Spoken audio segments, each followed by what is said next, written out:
tá no hype, tá diferente. A gente tá com a dramaturga e roteirista Renata Mizrahi, que veio falar um pouco da carreira dela e do filme Os Sapos, que tá em cartaz no cinema.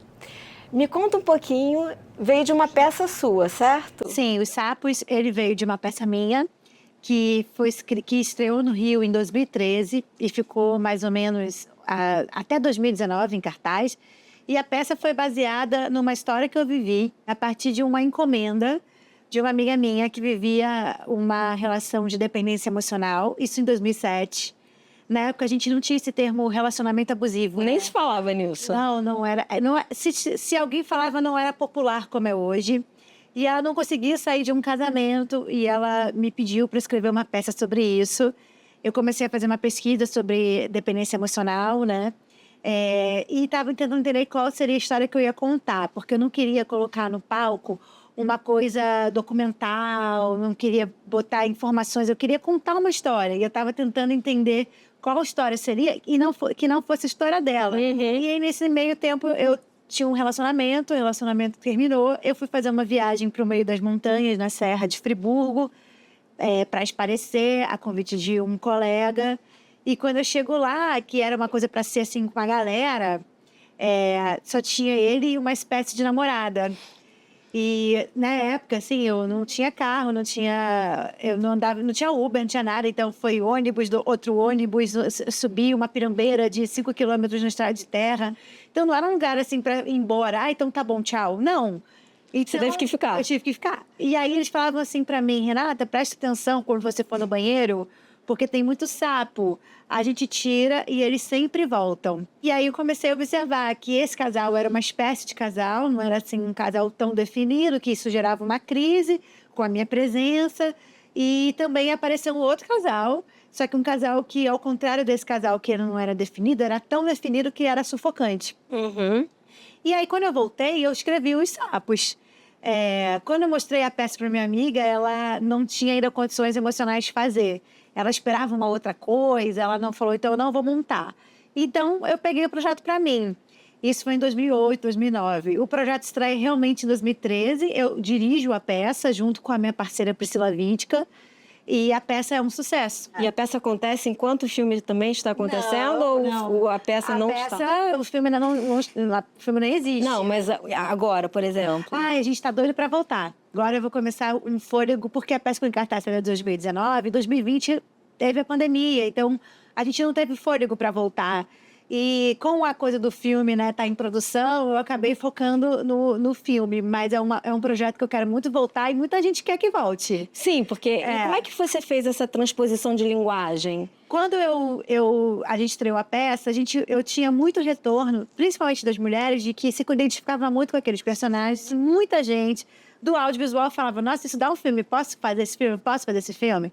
E eu já tinha uma parceira, que era a Clara Linhart, que é diretora do filme, que a gente já tinha feito juntos 2 curtas-metragens. Um, inclusive, é a versão adaptada da peça para curta-metragem, no qual ela investiu, que é um curta chamado Os Sapos, só com 3 personagens.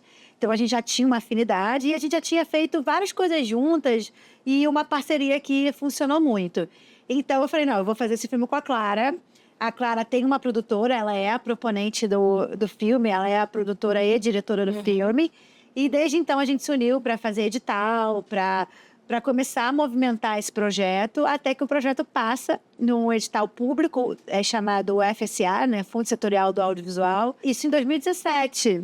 E aí até que o dinheiro saia, até que a gente comece a filmar, teve pandemia, várias coisas, a gente acaba filmando em 2021 com um elenco que a gente adora, que é Thalita Caralta, Karina Ramil, Pierre Santos, Verônica Reis e Paula Milton.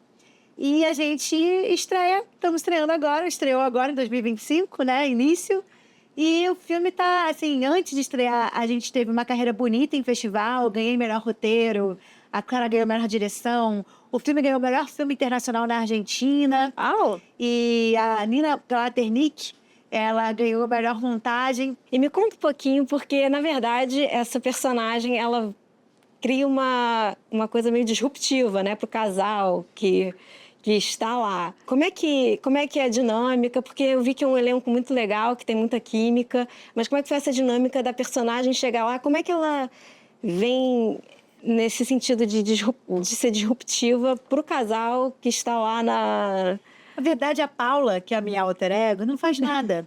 Mas só o fato de uma mulher viajar sozinha e estar bem com ela não precisa fazer nada quando ela entra, infelizmente, numa sociedade em que as mulheres, né, elas desde pequenas são instigadas, desde as narrativas clássicas como a Cinderela, as mulheres competem, né, acaba virando uma ameaça. Então, assim, o que acontece é que ela coloca a luz, ela potencializa alguma coisa que já está ali na superfície que não está legal, ela só potencializa isso. E aí ela cria um caos nessa casa sem fazer nada. E ela também tem as questões dela, ela está ali para esparecer, porque ela acabou de terminar uma relação. Então ela está lidando com as questões delas e está iluminando ali dois casais. Por ela ser uma mulher sozinha, e de bem com ela cria uma confusão ali naqueles casais. E agora o filme está no cinema, ele fica até quando? O filme está nesse momento, está indo para a segunda semana. A gente não sabe até quando ele fica, porque vai depender do público. Então é muito importante que se assista o filme nas salas de cinema. E além de valorizar o filme nacional, né, que está num momento muito bonito. Então, assim, a gente vai até onde tiver público. Então, é importante que o público assista o filme. E você falou que o filme vai para o streaming. Qual streaming e como você enxerga a influência do streaming sobre o cinema? Outro dia eu fui no cinema e ele estava super vazio, mas estava a R$10. Então, assim, não tem desculpa para não ir ao cinema pelo valor. Como é que você acha que o streaming tem afetado o cinema fisicamente? Totalmente, né? O streaming chegou com tudo na pandemia, a gente não podia sair de casa, então a gente acostumou a ver filme não só na tela da televisão, mas na tela do celular até, né? Então, assim, o streaming ele vem com essa vantagem de você estar ali na paz de casa, dá o pause e fica, volta. Mas nada substitui uma sala de cinema, que é um espaço onde tem um som potente, uma imagem potente, aquela cadeira confortável e aquele lugar que você vai para entrar dentro de uma história. Então, assim, o streaming tem esse lado bom, que é de você perder um filme, acessa ali, mas nada substitui a experiência da tela de cinema, que é algo que a gente tem que batalhar para não acabar. Porque, além de tudo, você sai de casa, vê um filme, não é só isso, né? Você depois conversa, depois debate sobre aquilo, se gosta, não gosta. Tem várias camadas, é um encontro social. Você, mesmo quando você vai no cinema sozinho, você vê pessoas, você tá em contato. Então, é muito bom, porque te obriga a sair da toca, né? Um pouco. Então, eu recomendo que a gente vá no cinema e depois a gente vê... Eu não sei quando que vai entrar no streaming, mas a gente tem um contrato com a Telecine. Ah, legal, legal. Vai entrar na Telecine e Canal Brasil. Ah, Canal Brasil, que são tá os produtores do filme. Ah, e que tá na TV a cabo, né? Exatamente. E Telecine no streaming. Streaming e TV a cabo. E TV a cabo também. Isso. E você tá com um projeto no Eliezer Max de teatro. Conta um pouquinho de como é que isso foi desenvolvido e quais são as novidades e para quando é que é? Esse é um projeto... Bom, meu filho estuda no Eliezer Max, ele está no 2º ano agora, do Fundamental 1. E ano passado eu dirigi e escrevi a peça de 70 anos da escola, que foi no Vivo Rio. Foi um evento lindo, assim... que misturou alunos do ensino médio e do 9º ano com atores profissionais que estudaram na escola. E foi um musical, acabou virando um musical. E isso foi tão potente que a escola pensou, nossa, a gente precisa ampliar a parte cultural da escola, a gente precisa não deixar isso ficar só pontual por 70 anos. Então foi aí que a gente pensou em criar a Companhia de Teatro da Escola, que tem um caráter que não é assim, que é curricular, né? É uma coisa extracurricular para os alunos do Fundamental 2, do 6º ao ensino médio, para que a gente crie um grupo de teatro mesmo, onde a gente possa desenvolver cenas, peças, leituras, trocas, num lugar assim um pouquinho mais potente do que simplesmente uma aula de teatro, né? Então, hoje mesmo eu passei nas turmas e falei, não é só para quem queira atuar, mas a gente vai fazer uma troca de quem quiser fazer cenário, figurino, a produção, assistente de direção, música, luz. O teatro é muito bom porque ele mistura vários artistas, né? E você pode descobrir uma nova habilidade, um novo talento que você jamais saberia que você tem se você não fosse participar de uma companhia dessa, de uma oficina. É riquíssima para um estudante. Além de tudo, que é a convivência com o coletivo, né? Onde uma pessoa não faz verão, a gente precisa de um coletivo para aquilo funcionar.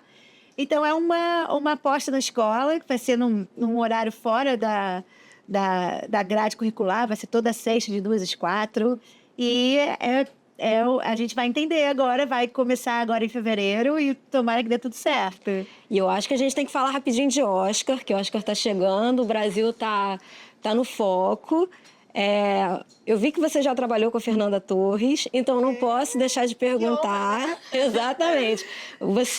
Quais são suas apostas para melhor atriz e melhor filme estrangeiro, de repente melhor filme, quem sabe se for Zebra, né? É Zebra, mas quem sabe? Olha, eu com certeza aposto na Fernanda Torres. Eu tive a honra de trabalhar com ela. A gente desenvolveu juntas o Minha Estupidez, que foi um programa que foi para o GNT. Eu escrevi o roteiro ao lado dela, ouvindo ela, pegando tudo que ela falava, escrevia, porque era um programa que misturava entrevista com encenação. A Fernanda é uma das atrizes mais inteligentes que eu já conheci. Eu posso falar isso, todo mundo conhece a Fernanda, sabe? O programa de Minha Estupidez não tinha nada de estupidez, né? Mas ela falava um pouco, né, de coisas que a gente não conhece, né? Como ecologia, questão indígena, eram causas muito interessantes, assim, causas jurídicas do nosso país. E entrevistava pessoas muito importantes e tal. Então, eu aposto na Fernanda e quero que ela ganhe, quero muito, porque é muito importante isso para a gente. A gente veio de um período de muitas trevas na cultura, né? A gente simplesmente veio de um período que o Ministério da Cultura não existiu mais. Então, a gente tem que fortalecer. É um mercado que gera muita economia. A cultura é uma das coisas que geram mais economia, movimenta muitas famílias. Desde a pessoa que trabalha diretamente com, por exemplo, num teatro que está no palco, até a pessoa que vende a bala para as pessoas comprarem ali fora do teatro, a bilheteria, no cinema, a pessoa que costura os figurinos, a pessoa que, no próprio cinema, que vende a bala no cinema. E fora a dança, artes visuais, artes plásticas, nossa, tudo que a arte tem. E a música. E a gente é um país de muita diversidade, é um país que tem muita potência. A gente não pode deixar isso parar. Fica subestimado. E fica subestimado, a gente fica realmente subestimado. Depende das políticas públicas, é o que mais gera emprego. E uma coisa é a outra. Então, a nossa vitória, só de estar indicado já está muito bom. Só dos prêmios que já ganhou já está muito bom, já é muito potente.